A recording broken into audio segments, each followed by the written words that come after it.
Hi ನಮಸ್ಕಾರ ಎಲ್ರಿಗೂ. ನಾನು ಭಾಗ್ಯ. ನಮ್ಮ ಹ್ಯಾಪಿ ಟ್ಯೂಬ್ ಕನ್ನಡ ಚಾನಲ್ಗೆ ಸ್ವಾಗತ.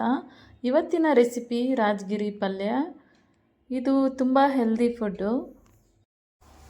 ಇವತ್ತು ನಾವು ರಾಜಗಿರಿ ಪಲ್ಯನ ಮಸೂರು ದಾಲಿಂದ ಮಾಡ್ತಿದ್ದೀವಿ. ಇದನ್ನು ಹಾಗೇನೂ ಮಾಡ್ಬೋದು, ಮತ್ತು ಬೇಳೆಯಿಂದನೂ ಯಾವ ಬೇಳೆನೂ ಯೂಸ್ ಮಾಡ್ಬೋದು ಇದಕ್ಕೆ. ಹಾಗಾದರೆ ನೋಡೋಣ ಬನ್ನಿ ರಾಜಗಿರಿ ಪಲ್ಯ ಮಾಡೋ ವಿಧಾನ.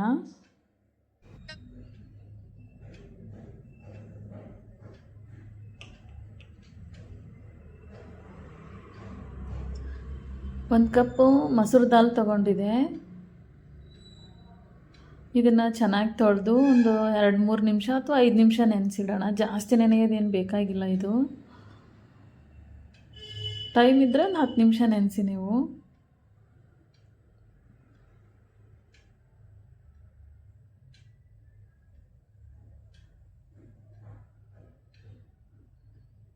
ಈಗ ನೀರು ಹಾಕಿ ಮುಚ್ಚಿಡೋಣ ಒಂದು 5 ನಿಮಿಷ. ಈಗ ರಾಜಗಿರಿ ಪಲ್ಯನ ಚೆನ್ನಾಗಿ ತೊಳೆದು ನೀರಿಳಿಯಕ್ಕಿಟ್ಟಿದೆ. ತುಂಬ ಎಳೆಯದಿದೆ ಇದು.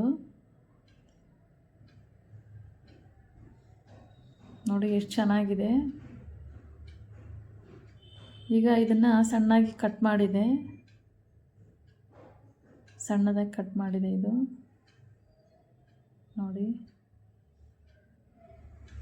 ಈಗ ಇದಕ್ಕೆ ಏನು ಬೇಕು ಅಂದರೆ ಜಜ್ಜಿರೋ ಬೆಳ್ಳುಳ್ಳಿ, ಸಣ್ಣದಾಗಿ ಕಟ್ ಮಾಡಿರೋ ಈರುಳ್ಳಿ. ಇವಾಗ ಬಾಣಲಿಲಿ ಕಾಯಕ್ಕಿಟ್ಟಿದೆ. 2 ಸ್ಪೂನ್ ಎಣ್ಣೆ ಹಾಕೋಣ.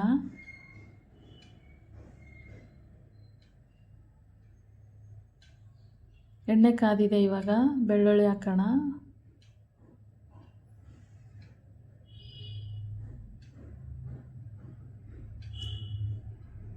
ಸಾಸಿವೆ ಹಾಕೋಣ.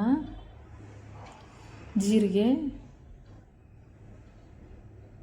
ಚಟಪಟ ಅಂದಿದೆ. ಇವಾಗ ಈ ಕರಿಬೇವು ಹಾಕೋಣ. ಇವಾಗ ಈರುಳ್ಳಿ ಹಾಕೋಣ. ಇದು 1-2 ನಿಮಿಷ ಆಗಲಿ.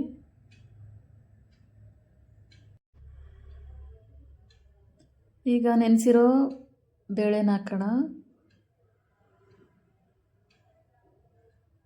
ಇದನ್ನು ಸ್ವಲ್ಪ ಎಣ್ಣೆಯಲ್ಲಿ ಫ್ರೈ ಆಗಲಿ.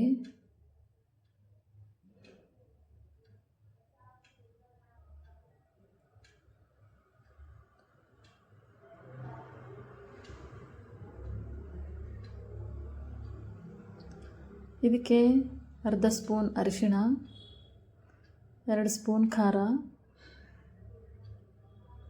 ರುಚಿಗೆ ತಕ್ಕಷ್ಟು ಉಪ್ಪು ಹಾಕೋಣ. ಈಗ ಇದನ್ನು ಚೆನ್ನಾಗಿ ಮಿಕ್ಸ್ ಮಾಡೋಣ. ಚೆನ್ನಾಗಿ ಕಲೀಲಿ. ಉಪ್ಪು ಖಾರ ಎಲ್ಲ ಚೆನ್ನಾಗಿ ಮಿಕ್ಸ್ ಆದರೆ ಪಲ್ಯನೂ ಚೆನ್ನಾಗಿ ಬರುತ್ತೆ.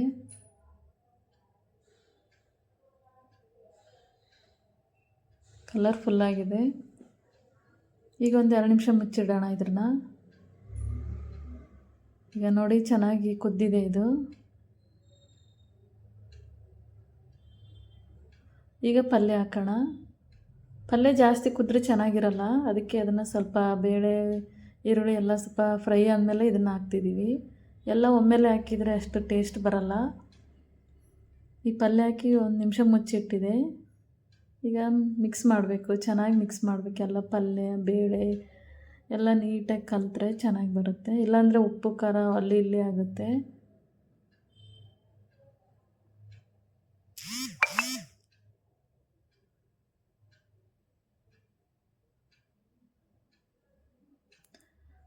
ಬೇಗ ಆಗುತ್ತೆ ಇದು, ಭಾಳ ಟೈಮ್ ತಗೊಳ್ಳೋದಿಲ್ಲ.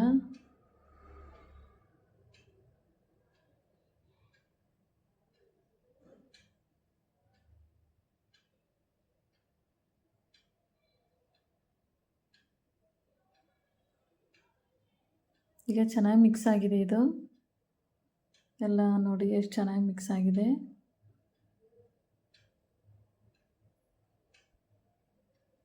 ಇದನ್ನು 1 ನಿಮಿಷ ಮುಚ್ಚಿಟ್ರೆ ಸಾಕಾಗಿದೆ ಪಲ್ಯ. ಸ್ವಲ್ಪ ಉಗಿಗೆ ಕುದ್ರೆ ಚೆನ್ನಾಗಿರುತ್ತೆ ಅದು. ಈಗ ನೋಡಿ ಸೂಪರಾಗಿದೆ.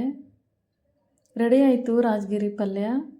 ನಿಮಗೆ ಈ ರೆಸಿಪಿ ಇಷ್ಟ ಆದರೆ ಶೇರ್ ಮಾಡಿ, ಲೈಕ್ ಮಾಡಿ, ಕಮೆಂಟ್ಸ್ ಹಾಕಿ, ಹಾಗೆ ಬೆಲ್ ಬಟನ್ ಒತ್ತಿ. ಮತ್ತೆ ನೆಕ್ಸ್ಟ್ ರೆಸಿಪಿಯೊಂದಿಗೆ ಮತ್ತೆ ಸಿಗೋಣ. ಅಲ್ಲಿವರೆಗೂ